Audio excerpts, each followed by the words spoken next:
My dear brothers and sisters, it's another wonderful day again that the Lord has actually provided. And today we are going to see the effects of a Relief Society. And at one time I was actually studying how Relief Society started. And it was so amazing when you read how Relief Society was actually started. In fact, it was a revelation from the prophet, that was Brigham Young, and he exhorted the sisters to ensure that they serve well. And there's some kind of a deep history about the Relief Society.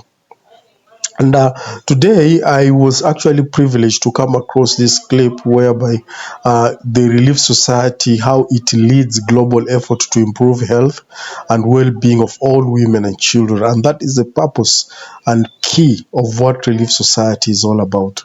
And one thing I would like to say is that the General President, the Relief Society General President, Sister Camille Johnson, she's actually awesome, working very hard, ensuring that sisters are actually empowered all over the world. And without further ado, let me just invite you so that we can actually have a look of what Relief Society is actually doing all over the world, in improving health and well-being of women and children. Please welcome. Mother, I want them to be independent and self-reliant. So I'm here for the child nutrition program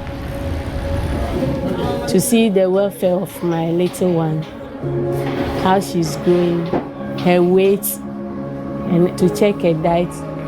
The well-being of women and children is a major focus of the Church of Jesus Christ of Latter-day Saints humanitarian efforts. Thank you. The Relief Society General Presidency is leading a global initiative.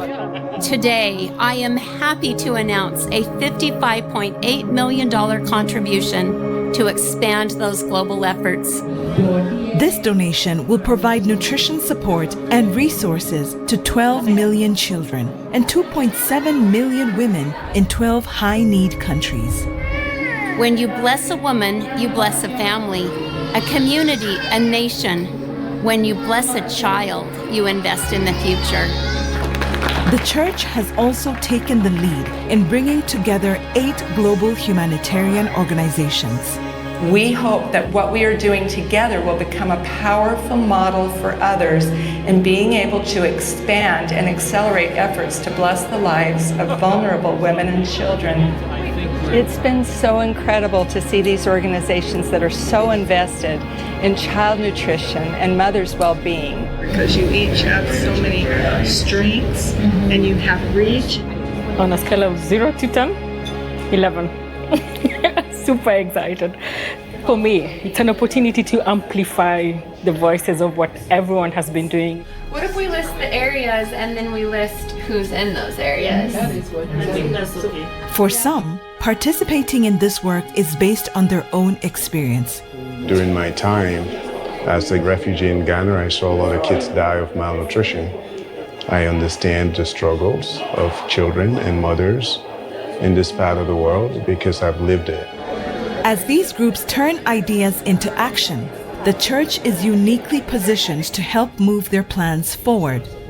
I do think the Church of Jesus Christ of Latter-day Saints has a special position because as a very distributed organization with congregations in the very communities that are at risk of malnutrition, the Church has a legitimacy in its voice that no other donor really has. Hi, Tony. Welcome. Yeah, thank you. The Relief Society's emphasis on the well-being of women and children is both globally focused and member-focused. Come, let me give you a stretch. This member of the Relief Society recently brought local experts together and hosted a nutrition clinic for her community in Accra, Ghana.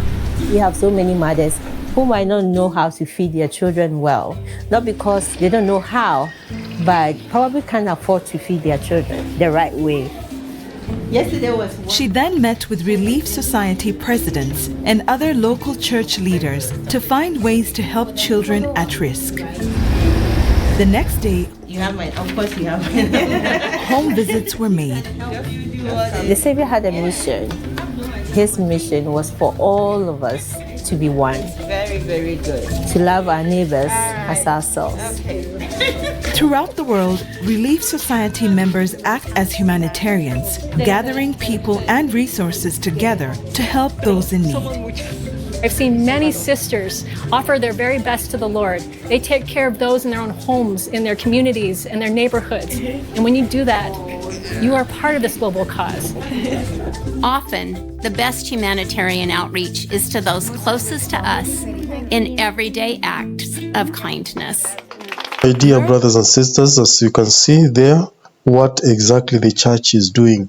And that is just one organization within the church that is called the Relief Society.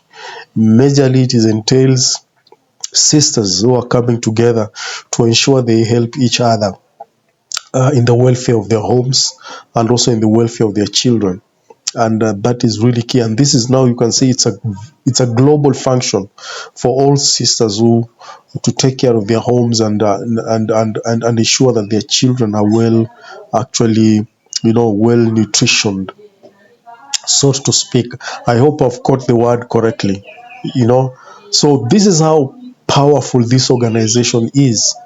This is how powerful this organization is, and this is how powerful this organization can run and can do things globally, in terms of welfare and in terms of, the welfare of our mothers, welfare of our daughters and our young ones, And this is an organization that was actually revealed because it was started by the prophet Brigham Young.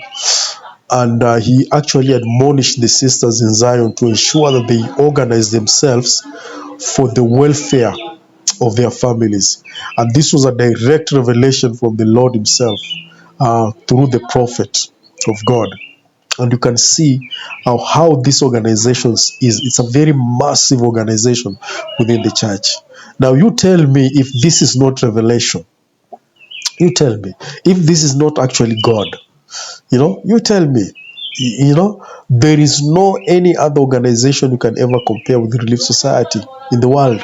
Women organization that can be compared to Relief Society in the world. There is nothing. There is none. None. None.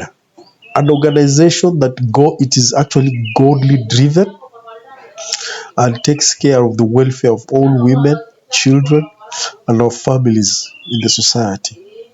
There is none like this organization, believe you me. And this is just one of the greatest evidence you can ever know that actually this is pure revelation, that surely the Lord works in this church. The Lord is speaking to his prophets today. And for such things to come up, this is actually God. This is not a person. This is not a human being. This is God doing all these things. And I am so much grateful to count myself as part and parcel of this great kingdom. That the Lord has actually blessed us ever since we became part and parcel of this kingdom. And our understanding has been broadened, that our unity in our families are more stronger. And even though we may not have much, because there are people there who define happiness with how your bank accounts are loaded. No, we may not have anything in our bank accounts, but the peace that we always cherish every day, the peace that we cherish every day, and the little that the Lord provides for us, we appreciate and we thank him, and we see him doing wonders in our families. And this is what exactly the Lord is doing in these last days. My dear brothers and sisters, I want to say thank you very much for taking time to go through this video. And if you've not subscribed, please, I will just encourage you to subscribe. And even for those who are still struggling to understand the Church of Jesus Christ of Latter-day Saints, as to whether they should join or not, this is my message to you. Please don't waste your time. Come. You are highly welcome. The Lord wants you to come the way you are. And in those doing, he will administer to you the way he wants to administer to you. You have very unique abilities and very unique talents that the Lord wants those talents and abilities be used in his kingdom. And that is why I'm giving you this wonderful welcoming hand please make sure you come and join the church. Come visit us. Come and see. And the Lord will administer to you. Otherwise, thank you very much. God bless you. And I'm looking forward to see you again next time. Ciao.